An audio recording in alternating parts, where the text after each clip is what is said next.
ఎందుకంటే వర్షాలు పడుతున్నాయి కాబట్టి రేట్లు పెరిగిపోయి ఫ్రెండ్స్. రండి చూపిస్తాను.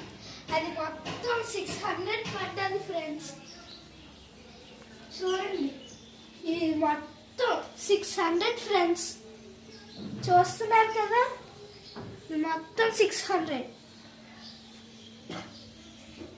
చూసారా ఫ్రెండ్స్, మా అమ్మ బాక్సుల్లో పెట్టి కింద టిష్యూ పేపర్ వేసింది. ఎందుకంటే బాక్స్లో కవర్లో పెడితే అవి పాడైపోతాయి వేగంగా. బాక్సుల్లో పెట్టినా కొన్ని రోజుల తర్వాత పాడైపోతాయి. పాడవకుండా ఉండాలంటే టిష్యూ పేపర్ పెట్టాలి. 10 రోజుల వరకు ఉంటుంది, దానికంటే ఎక్కువ ఉంటుంది. కానీ ఫ్రిడ్జ్లో ఎక్కువ రోజులు ఉండి తినడం వల్ల టేస్ట్